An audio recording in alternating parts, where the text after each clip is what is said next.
RSS स्त्री को देवी मानती है, आरएसएस स्त्री को पूजती है। ये सब समझने के लिए ना पहले भारतीय बनना पड़ता है। सोनिया जी तो बेचारे इटालियन माँ बन सकती है, भारतीय माँ कहाँ बन सकती है बेचारी। तो शायद इटली में ऐसा होता होगा। आप पॉलिटिक्स में आई हैं, आप महिला हैं, आप आरएसएस में रह चुकी हैं। उधर राहुल गांधी जी हैं, वो कहते हैं आरएसएस कभी महिलाओं को जगह ही नहीं देती। कम से कम डिसीजन मेकिंग लेवल्स पर आरएसएस में कोई जगह नहीं है महिलाओं का। आप राहुल गांधी से क्या कहेंगे? मैं राहुल गांधी जी से कहूंगी, बड़े भाई राहुल गांधी जी, पहले आप कुछ कहने से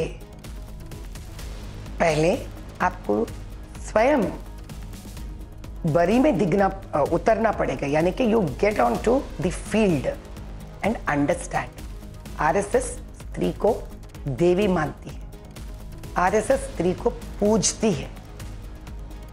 आरएसएस हर वक्त चाहती है कि स्त्री के कदम में ही पूरा देश और परिवार चले। ये सब समझने के लिए ना पहले भारतीय बनना पड़ता है, इस देशवासी बनना पड़ता है।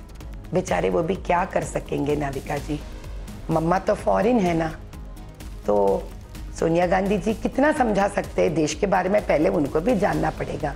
बच्चे तो माँ से ही सीखते हैं ना, मातृ देवो भवा पितृ देवो भवा। तो मातृ देवो भवा में क्यों मातृ को देवो भवा कहते हैं? क्योंकि पहलू गुरु वही बनती है। सोनिया जी तो बेचारे इटालियन माँ बन सकती है, भारतीय माँ कहाँ बन सकती है बेचारी। तो शायद इटली में ऐसा होता होगा। तो राहुल जी को तो वही समझ में आएगा ना। आपको नहीं लगता, अभी हम तो आपको नहीं लगता एक महिला होकर आप दूसरी महिला के अपब्रिंगिंग पर इस तरह की टिप्पणी कर रही हैं? कितने सालों से सोनिया जी इस देश में रह रही हैं, इस देश की बहू हैं, आप उनको इटालियन माँ कह रही हैं। थोड़ा अनफेयर नहीं है? जी नहीं, मैं टिप्पणी नहीं कर रही हूँ। अगर मैं भी कोई दूसरे देश में जन्म लेती हूँ तो मैं तो वही सीख कर तो बड़ी होती हूँ ना नाविका जी। बताइए तो सही, अगर मैं राजस्थान माँ होती तो मैं आंध्रा माँ के जैसा कैसे उनको पल के बड़ा कर सकती, यहाँ का श्लोक कैसे सिखा सकती? ये बताइए मुझे, मैं कौन सी गलत बात कही? मैं वहाँ की भाषा में अपने बच्चे को बड़ा कर पैदा कर बड़ा कर सकती हूँ। तो एक स्त्री और आरएसएस समझने के लिए वो सोनिया जी स्वयं कितना जान सकती है आरएसएस के बारे में, आप बताइए। ब्याह होकर ही तो हमारे यहाँ के बहू बनी है ना, वो भारत की बहू बनी है ना भाई। तो पहले आरएसएस के बारे में जानने के लिए यहाँ का बेटी भी बनना पड़ता है, यहाँ का बहू भी बनना पड़ता है। राहुल गांधी ने तो भारत जोड़ो यात्रा नंबर 1 नंबर 2 दोनों किया है, तो वो जमीन से जुड़े हुए हैं। आप क्यों कहती हैं कि वो फील्ड में नहीं उतरे कभी?